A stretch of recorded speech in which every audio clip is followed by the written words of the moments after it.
तो खबरदार जिले की जहां कोरम डैम का रिसाव लगातार बढ़ता जा रहा है। धामनौद और महेश्वर स्टेट हाईवे बंद है। महेश्वर तहसील के लगभग 5 गांव ऐसे हैं, गढ़ी, मेलखेड़ी, मोयदा, काकरिया, मिर्जापुर, जिन्हें अब तक खाली करा गया है। प्रशासन अलर्ट पर है। 304 करोड़ की योजना ये है, जिसमें से अब तक 100 करोड़ का काम पूरा हो चुका है। प्रशासन के सामने चुनौती यही है कि जो प्रभावित हो सकता है, जो इलाका ऐसा संभावित है जहां पानी पहुंच सकता है, उन सभी गांवों को खाली कराया जा रहा है। राकेश शर्मा हमारे सहयोगी महेश्वर से जुड़े हुए हैं। राकेश जी, क्या स्थिति है?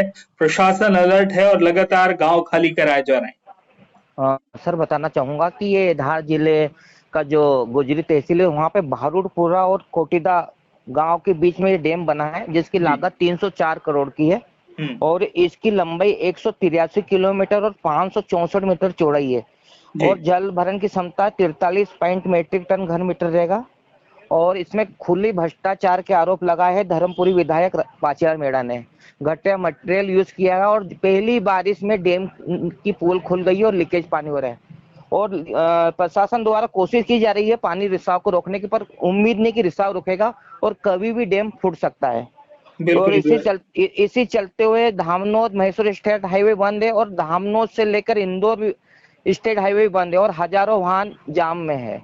जी सर, हजारों वाहन जाम में फंसे हुए हैं। इसके अलावा जो महेश्वर तहसील के 5 गांवों का उल्लेख आपने किया है, मेलखेड़ी, मोयदा, गढ़ी, काकरिया, मिर्जापुर, इन गांवों को खाली कराया गया है। और भी क्या ऐसे गांव हैं आसपास जिन्हें प्रशासन खाली कराना चाहता है, क्योंकि जिनकी संभावना है कि इन गांवों तक पानी पहुंच सकता है? एक तो पाचीलाल मेड़ा का आरोप अपनी तरफ है, लेकिन दूसरी तरफ से इस वक्त प्रशासन के सामने चुनौती ये है कि जो परिस्थिति अब बन चुकी है, जो जल भराव की स्थिति बन गई है, डैम की जो दीवार है उसमें दरार आ गई है और उससे वहां से पानी का जो रिसाव है वो लगातार बढ़ते जा रहा है। कभी भी वहां विस्फोटक स्थिति निर्मित हो सकती है। ऐसे में अभी चुनौती प्रशासन के सामने है कि जान माल का खतरा जहां है, जिन लोगों तक ये प्रभाव पहुंच सकता है, वहां उन गांवों को खाली कराया जाए। ये 5 गांव जहां खाली कराए गए हैं, लोग वहां से निकाल लिए गए। क्या और भी ऐसा इलाका है जिसे खाली कराने की जरूरत है?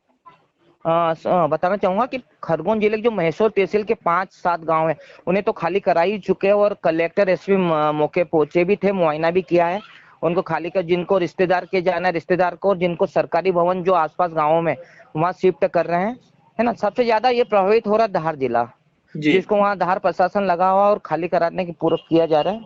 पर सबसे बड़ी सर ये बात है पूरा खुला भ्रष्टाचार है कि किस टाइप से पहली बारिश में डैम लीकेज पे हो गया है और लाखों लोगों की जान आज लगी हुई है। बिल्कुल, यानी जो पाचीलाल मेड़ा विधायक हैं, उन्होंने आरोप लगाया है और उस आरोप को भी गंभीरता से कहीं ना कहीं लेना चाहिए, क्योंकि पहली बारिश है, अभी तो काम भी पूरा नहीं हुआ ये कहा जाए, और उसी दौरान अगर ये स्थितियां निर्मित हो गई हैं। वहीं दूसरी तरफ जो प्रशासनिक अमला है या जो एजेंसी निर्माण में लगी हुई है, उनका क्या कहना है? पाचीलाल मेड़ा के आरोप पर उनका कोई जवाब अब तक सामने आया?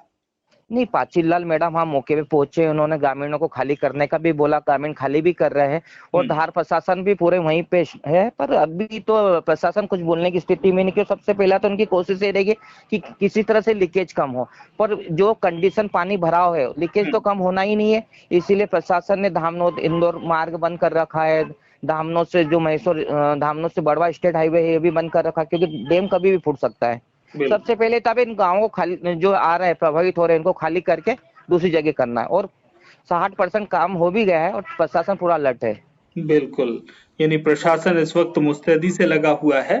वहीं दूसरी तरफ इस पूरे घटनाक्रम के बीच पाचीलाल मेड़ा का अपना एक आरोप है, भ्रष्टाचार का आरोप उन्होंने लगाया, घटिया निर्माण का आरोप उन्होंने लगाया। लेकिन अभी प्रशासन के सामने चुनौती यही है कि जो लगातार रिसाव बढ़ रहा है, उस रिसाव को देखते हुए, इस खतरे को देखते हुए लोगों को अलर्ट किया जाए और लोगों को सुरक्षित स्थान पर शिफ्ट किया जाए। राकेश जी, बहुत बहुत धन्यवाद जानकारी के लिए। जी सर।